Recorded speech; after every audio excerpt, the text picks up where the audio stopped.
Hi friends. நம்ம இன்றைக்கி எந்த வீடியோ பார்க்க போகிறோம் அப்படின்னா ஸ்கொயர் ரூட் தான் பார்க்க போகிறோம். இதில் வந்து நம்ம பைனரி சர்ச் யூஸ் பண்ண போகிறோம். ஸோ இந்த பைனரி சர்ச் யூஸ் பண்ணி எப்படி ஸ்கொயர் ரூட் கண்டுபிடிக்கிறதுன்னு பார்க்கலாம்.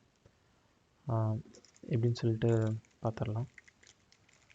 ஃபர்ஸ்ட் ஆஃப் ஆல் ஒரு நம்பரோட ஸ்கொயர் ரூட் வந்து எதில் இருக்கும்னு பார்த்தீங்கன்னா ஃப்ரம் 1 to அந்த நம்பர் வரைக்கும் இருக்கும்.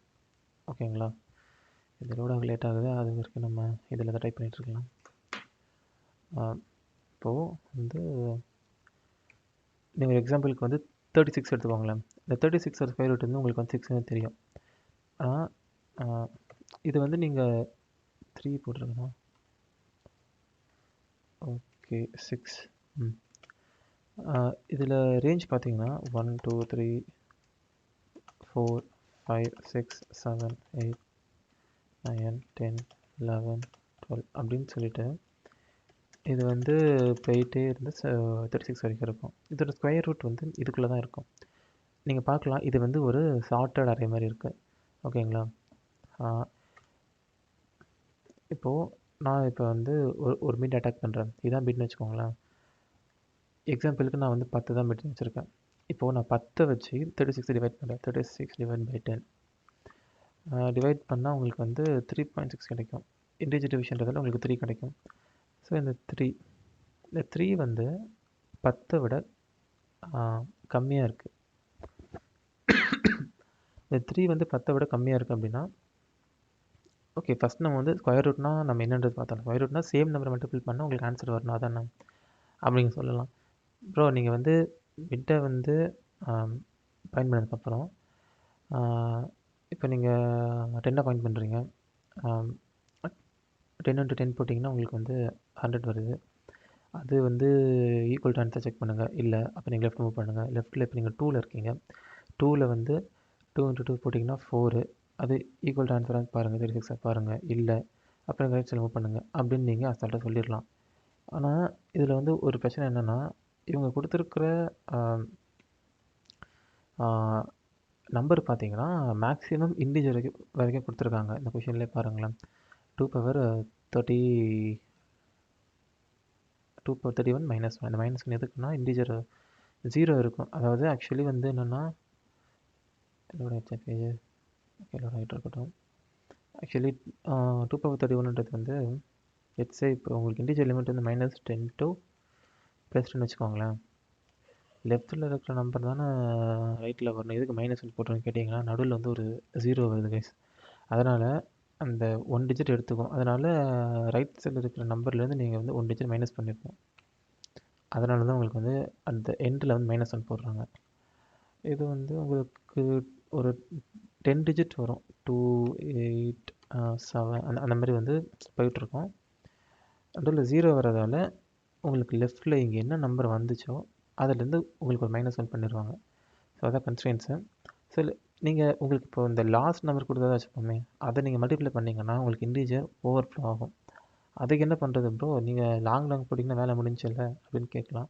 அது எல்லாருமே போடுறது. நானும் நிறைய வீடியோ பார்த்தேன், அது எல்லாருமே லாங் போட்டிருந்தாங்க. மேபி போட்டிருக்கலாம். சரி, நம்ம இப்போ வந்து லாங் யூஸ் பண்ணாங்க எப்படி சால்வ் பண்ணுறது மட்டும் பார்க்கலாம். நிறைய வீட்டில் பார்க்கல கைஸ். நானே வந்து ஒரு நாள் ஃபுல்லாக யோசித்து போட்டது தான். மேபி வந்து மற்றவங்க போட்டிருக்கலாம். நான் எப்படி போட்டுன்றதை பாருங்கள்.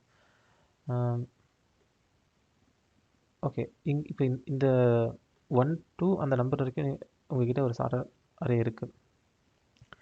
ஒரு நம்பரை நீங்கள் வந்து மறுபடியும் மல்டிப்ளை பண்ணிங்கன்னா உங்களுக்கு வந்து ஆன்சர் வரணும். ஓகேங்களா? இதுதானே கான்செப்ட்டு. அப்போது நீங்கள் வந்து ஒரு மிட் அட்டாக் பண்ணுறீங்க. லெட்ஸ் சே நீங்கள் வந்து 6ல் இருக்கீங்க. அப்போ நீங்கள் 36/6 பண்ணிங்கன்னா உங்களுக்கு வந்து 6 கிடைக்கும். அப்போது உங்களுக்கு வந்து வேல்யூவை மிட்டை வச்சு டிவைட் பண்ணும்போது உங்களுக்கு அந்த மிட்டே வந்துச்சுன்னா அப்போ தான் நீங்கள் ஸ்கொயர் ரூட்டில் இருக்கீங்கன்னு அர்த்தம். ஓகேங்களா? ஸோ அதான் கான்செப்ட்டு.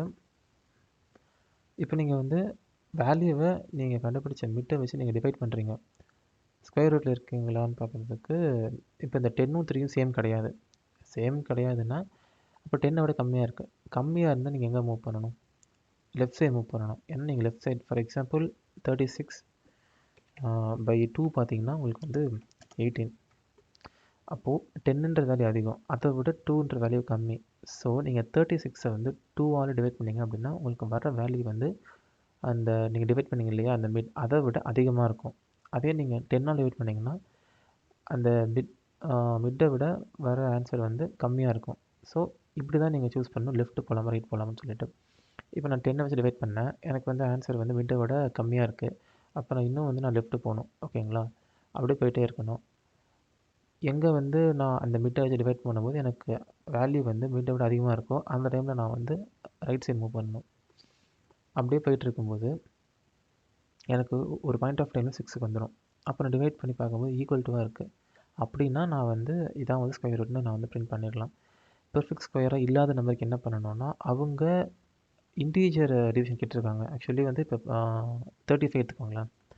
இதுக்கு வந்து பெர்ஃபெக்ட் ஸ்கொயர் வந்து கிடையாது.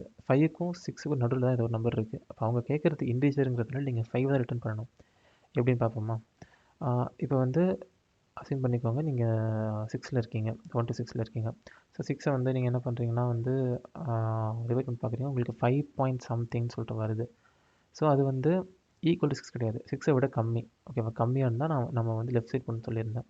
ஸோ லெஃப்ட் சைடு நீங்கள் வந்து இப்போது 5க்கு போயிட்டீங்க அப்படின்னு வச்சுக்கோங்களேன். அதாவது நீங்கள் 1 to 6ல் இருந்தீங்கன்னா லெஃப்ட் சைடு வந்து உங்களோட ரைட் மூவ் ஆகிரும்ன்றதால 1 to 5 அதுலேருந்து நீங்கள் வந்து மிட் பார்ப்பீங்க. மிட் வந்து 3, இதில் மிட் 1 5 இருக்கும், மிட் வந்து 3 டிவைட் பண்ணிங்கன்னா 35 டிவைட் பண்ணிங்கன்னா 3 10 30, 3 11 33, 11 பாயிண்ட் சம்திங் வருது. ஸோ இதை மிட் 3வும் 11 பாயிண்ட் சம்திங்கும் ஈக்குவல் கிடையாது. அதுக்கப்புறம் 4க்கு வரும். ஸோ 4/35 பார்த்தீங்கன்னா 4 9 36, 4 8 32, 8 வருது. அப்போ அதிகம். ஓகேங்களா, அப்போ நீங்கள் வந்து ரைட் சைடில் மூவ் பண்ணணும் அதிகமாக இருந்துச்சுன்னா. ஸோ 5ல் பார்ப்போம். ஸோ 5ல் பார்க்கும்போது என்ன ஆகும்னா, அதாவது இப்போ உங்களுக்கு வந்து 1 to 5 இருக்கீங்க, இப்போ 5 வரைக்கும் வந்துடுச்சு. Left equal to 5, right equal to 5, mid equal to 5. 5 7 35 balance 1 வரும். ஸோ 5 7 35. அப்போ இந்த மிட் 5ஐ விட 7 அதிகமாக இருக்குது. அப்போ நீங்கள் ரைட் சைடில் மூவ் பண்ணுங்கன்னு சொல்கிறீங்க. அப்போ லெஃப்ட்டு வந்து 6ஐ வந்து பாயிண்ட் பண்ணும், ரைட்டு வந்து 5ஐ பாயிண்ட் பண்ணும். எப்போ இந்த லெஃப்ட்டு வந்து ரைட்டோட அதிகமாக இருக்கும் அப்போ லூப் பிரேக் ஆயிரும். அந்த டைமில் நீங்கள் ரைட்டில் எந்த வேல்யூ பாயிண்ட் பண்ணியிருக்கோ அதை வந்து நீங்கள் பிரிண்ட் பண்ணால் போதும். ஓகேங்களா, ஸோ இப்படி தான் வந்து ஒரு பெர்ஃபெக்ட் ஸ்கொயருக்கும் ஒரு பெர்ஃபெக்ட் இல்லாத ஸ்கொயருக்கும் நம்ம வந்து ஆன்சர் எழுத போகிறோம், அதாவது கோடு எழுத போகிறோம் லெஃப்ட். ஓகேங்களா, ஸோ இப்போ நம்ம கோட் பார்த்துடலாம். கோடு சிம்பிளாக தான் இருக்கும்.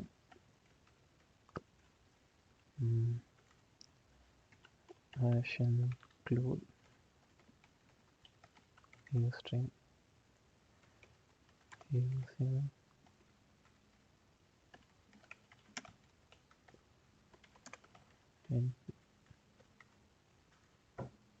ஒரு நிமிஷம் கைஸ், கால் வருது.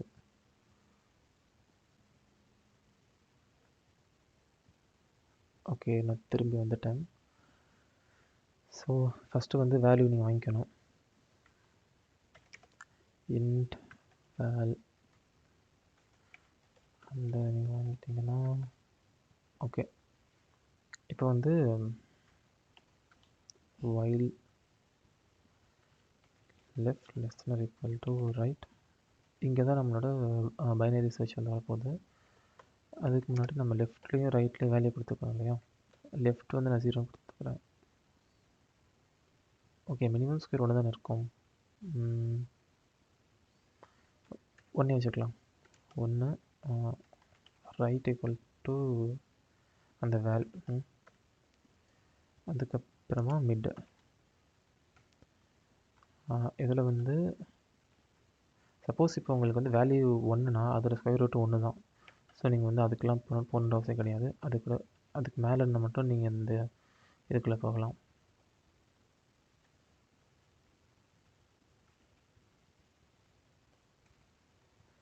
ஓகே, இப்போ வந்து வழக்கு போல் mid equal to left plus right minus left by 2. ஓகேங்களா, நான் சொன்ன மாதிரி இப்போ உங்களுக்கு வந்து உங்களோட வேல்யூ டிவைடட் பை மிட் வந்து ஈக்குவல் டு மிட்டாக இருந்துச்சுன்னா நீங்கள் அந்த இடத்துல வந்து பிரேக் கொடுத்துடலாம். இப்போ இதில் வந்து நீங்கள் வேல்யூ பிரிண்ட் பண்ணல, நீங்கள் எதில் ஸ்டோர் பண்ண போகிறீங்கன்னா ரைட் ஈக்குவல் டு மிட்னு ஸ்டோர் பண்ணிக்கோங்க. நான் ஏன்னு சொல்கிறேன் லாஸ்ட்டில். ஏன்னா இது வந்து பிரேக் ஆகிடுச்சதுக்கப்புறம் நீங்கள் லெஃப்ட்டுக்கு ரைட்டுக்கு என்ன வேல்யூ இருந்தாலும் பிரச்சனை இல்லை. எல்ஸ் இஃப் இப்போது val/mid வந்து கிரேட்டர் தென் மிட்டாக இருந்தால், அதாவது இப்போ 2/80 36/2 வந்து கிரேட்டர் தென் 2, ஸோ அதோட அதிகமாக இருந்தால் நீங்கள் எங்கே மூவ் பண்ணணும்னா டுவர்ட்ஸ் ரைட் சைடு மூவ் பண்ணணும். அப்போ தான் நீங்கள் டிவைட் பண்ணும்போது கம்மியான வேல்யூ கிடைக்கும். ரைட் சைடு மூவ் பண்ணால் left is equal to mid plus 1. அப்படி இல்லை அப்படின்னா right is equal to mid minus 1. ஓகேங்களா?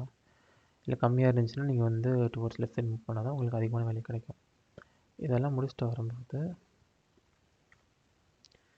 நீங்கள் உங்களுடைய ரைட்டில் உங்களோட கரெக்டான ஆன்சர் ஸ்டோர் ஆகிருக்கும். எப்படின்னு பார்க்குறீங்களா? ஃபஸ்ட்டு லெட்ஸே உங்களோட வேல்யூ வந்து 0 and 1 வச்சுக்கோங்க. அப்போனா ரைட்டில் கண்டிப்பாக 0 கொடுத்துருப்பீங்க, ஸோ வந்து 0 பிரிண்ட் ஆகிரும். 1 அப்போ ரைட்டில் கண்டிப்பாக வந்து நீங்கள் 1 கொடுத்துருப்பீங்க, ஸோ 1 பிரிண்ட் ஆகிரும்.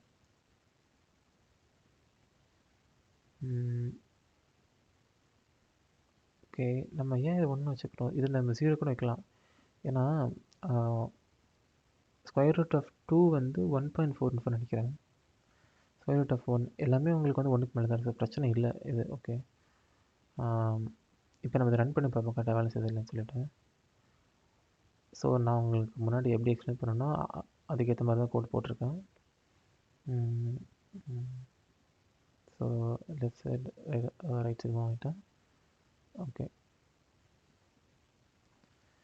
36 கொடுக்குறேன், 6 வருது. 49 கொடுக்குறேன், 7 வருது. 20 கொடுக்குறேன், 4 4 16, அதுக்கு மேலே 25 தான், ஸோ 4 வருது. ஸோ இது கரெக்ட் நினைக்கிறேன். இப்போ நம்ம இதே லாஜிக்கை நம்ம லீட் கோடில் போட்டு பார்த்துடலாம்.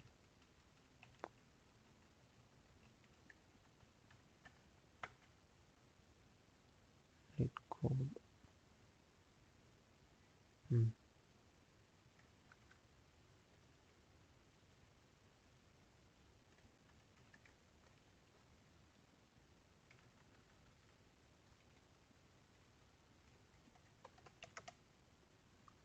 இது ரிட்டர்ன் பண்ணிடலாம்.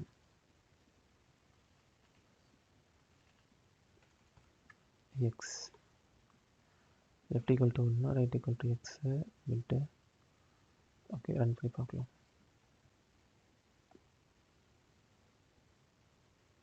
Compilation error. ஓ ஓகே,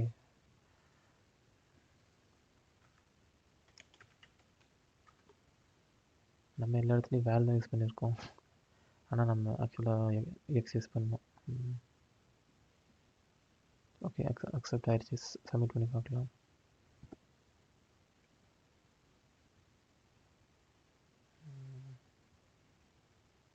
ஓகே, முடிஞ்சிருச்சு கைஸ். 100 ms டைமில் முடிச்சிட்டோம். ஸோ பைனரி சர்ச் வந்து நம்ம ஸ்கொயர் ரூட் கண்டுபிடிக்கிறதுக்கு யூஸ் பண்ணலாம், பவர் ஃபங்க்ஷனையும் யூஸ் பண்ணலாம். எப்படின்னா வந்து அதை அந்த டைம் அப்படியே வந்து பாதி ஆகும். ஸோ அதை நம்ம அடுத்த வீடியோவில் பார்க்கலாம், மேபி சம் அதர் வீடியோவில் பார்க்கலாம். எப்படின்னா வந்து இப்போ உங்களுக்கு 2^6 வைங்களேன். 2^6 அப்படின்னா 2 2 2 2 2 2 2 இருக்கும். ஸோ ஃபஸ்ட்டு வந்து நீங்கள் 2^3 இருக்கு இல்லையா, இதை ஃபஸ்ட்டு பண்ணிவிட்டு அதோடு நீங்கள் மல்டிப்ளை பை அந்த ஆன்சரை பண்ணிங்கன்னா உங்களுக்கு வந்து பவர் கிடச்சிரும். ஸோ நீங்கள் பாதி டைமில் முடிக்க முடியும். ஸோ அதான் இந்த கான்செப்ட்டு. ஸோ இது வந்து பவர் ஃபங்க்ஷனுக்கு யூஸ் ஆகுது, ஸ்கொயர் ரூட் ஃபங்க்ஷனுக்கு யூஸ் ஆகுது. Most of the inbuilt square root ஃபங்க்ஷனில் இந்த லாஜிக் தான் எழுதியிருப்பாங்க, பைனரி சர்ச் லாஜிக். அவ்வளோதாங்க இந்த வீடியோ. அடுத்து என்ன வீடியோ போடணுன்றது நீங்கள் வந்து கமெண்ட் பண்ணுங்கள். அதுக்கப்புறம் இந்த வீடியோ யாருக்கு யூஸ்ஃபுல்லாக இருக்குமோ அவங்களுக்கு கண்டிப்பாக ஷேர் பண்ணுங்கள். நம்ம நெக்ஸ்ட் வீடியோவில் பார்க்கலாம் கைஸ். தேங்க்யூ.